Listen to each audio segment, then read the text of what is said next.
Hi hello good morning అందరికీ. Welcome to my channel. నా channel పేరు వచ్చి కర్ణాటకలో తెలుగు అమ్మాయి. ఐ హోప్ అందరూ సపోర్ట్ చేస్తారని నేను నమ్ముకుంటున్నాను. అండ్ ఈ వీడియో వచ్చేసి నా సాటర్డే మార్నింగ్ వ్లాగ్ ఇది. అండ్ ప్రతిరోజు నేను 5:30 లేచి అన్ని పనులు చేసుకుంటాను. కానీ ఈరోజు 4:30 అరౌండ్ లేచి నా పనులన్నీ చేసుకుని మార్నింగ్ బ్రేక్ఫాస్ట్, మధ్యాహ్నానికి లంచ్, పిల్లలకి అంతా ప్రిపేర్ చేసి నేను మా అమ్మ వాళ్ళ ఊరికి వెళ్ళాల్సిన పని వచ్చింది. కొంచెం లాస్ట్ మూమెంట్ వరకు డిసైడ్ చేసుకోలేదు, ఎందుకంటే మా పిల్లలకి టెస్ట్ ఉంది కాబట్టి నేను పోకూడదు అంటే అనుకుంటుంటే. కానీ నా తమ్ముడు మా అమ్మ చాలా ఫీల్ అయ్యారు, నువ్వు రాకుంటే ఎలా అని. సరే వెళ్దామని మార్నింగ్ డిసైడ్ అయ్యి పిల్లలకి ఇంకొంచెం చొప్పించేది ఉండే, అంతా చొప్పించి అప్పుడు బ్యాగ్ ప్యాక్ చేసి అంతా రెడీ అయి వెళ్ళాను. ఇక అప్పటికప్పుడే డిసైడ్ అయితే అన్ని పనులు ఇంట్లో ఉండేవన్నీ చేసుకుని పిల్లలకి అన్నీ చొప్పించి స్టడీస్ అంతా ప్రిపేర్ చేసి నేను ఊరికి వెళ్ళడానికి ప్యాకింగ్ ఏం చేసుకోలేదు కాబట్టి అన్నీ మార్నింగే చేయాల్సి వచ్చింది. 4:30 to 5:30 అన్నీ అదే ప్రాసెస్ అయ్యింది. తర్వాత పిల్లలకి చెప్పించడం అంతా. నా బస్సు టైమింగ్స్ వచ్చి 8:30కి ఉండింది.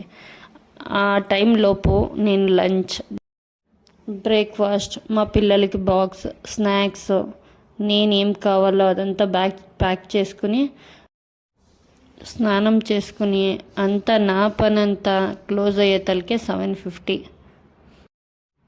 ఇక ఆ తర్వాత మా ఆయన్ని లేయండి వెళ్దాం అనేసరికి వాళ్ళు కూడా రెడీ అయ్యారు. ఫైనల్గా 8:50కి ఉండింది బస్సు. వేరే బస్సుకి వెళ్తే నాకు అక్కడ ఫంక్షన్ టైంకి అటెండ్ అయ్యదు. దానికే నేను ఈ బస్సుకే వెళ్ళాలని మార్నింగ్ లేచి అన్నీ నా పనులు కంప్లీట్ చేసుకుని మా వారిని లేపించి వెళ్ళాను. 1 డేలో వెళ్ళి రిటర్న్ రావాలి. అసలు అప్పటికైతే అర్థం కాదు మనకి, ఎందుకన్నా ఇంత దూరం పెళ్లి చేసుకుని వచ్చాను అని. కానీ ఇష్టమైన వాళ్ళ కోసం ఆ మాత్రం అడ్జస్ట్ అవ్వకుంటే ఎలా కదా. నేను టిఫిన్ను లంచ్ అంతా రెడీ చేస్తే మా అత్త మిగిలిన ప్రాసెస్ చేసి పిల్లల్ని తీసుకుపోయి స్కూల్కి అటెండ్ చేస్తుంది. వాళ్ళకి ఎంత బిజీగా ఉన్నా నా బస్సుకి మాత్రం ఆన్ టైంకి రీచ్ చేపించారు. వాళ్ళు వెంటనే డ్యూటీకి వెళ్ళాలి కాబట్టి వెళ్ళిపోయారు. Half of the journey complete అయిన తర్వాత ఒక హోటల్లో నేనైతే ఐస్ క్రీమ్ తీసుకుని తిన్నాను. ఇలా నా జర్నీ 8 అవర్స్లో నేను తిన్నది నా బాక్స్లో తీసుకుపోయిన tomato rice and ice cream. ఫైనల్గా ఆటోలో అయితే మా ఇంటికి రీచ్ అయిపోయాను. మా ఇంటికి రీచ్ అయ్యాక మా అమ్మ నాన్నకి చెప్పలేదు నేను వస్తున్నానని. వాళ్ళు చాలా సర్ప్రైజ్గా ఫీల్ అయ్యారు. మా అమ్మకైతే చాలా సంతోషం వేసింది. యాక్చువల్గా నా తమ్ముడు కూతురు కోసం నేను వెళ్ళకుంటే ఎలా ఉంటుంది చెప్పండి. అసలు మనం ఎంత లాంగ్ జర్నీ చేసుకుని పోయినా మన వాళ్ళని చూడగానే మనకున్న పెయిన్స్ అన్నీ డాష్ అయిపోతుంది కదా. అందులోనూ చిన్నపిల్లలంటే నాకు చాలా ఇష్టం.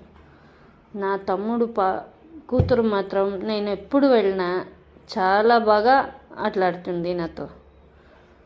నా తమ్ముడికైతే కొడుతుంటే తను ఆశ్చర్యంగా చూస్తుంది, మా నాన్ననేంటి తను ఇలా కొడుతుంది అని. ఆల్మోస్ట్ ఆల్ 3-4 months అయిన తర్వాత నన్ను మర్చిపోయి ఉంటుంది అనుకున్నాను. కాసేపు అయినాక బాగా ఆడుకుంది నాతో.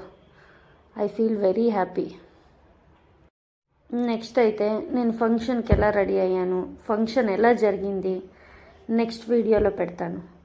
ఇంతకీ నా పేజ్ని ఫాలో అవ్వడం మాత్రం మర్చిపోకండి. Subscribe for more videos and thanks for watching. కర్ణాటకలో తెలుగు అమ్మాయి. Thank you so much.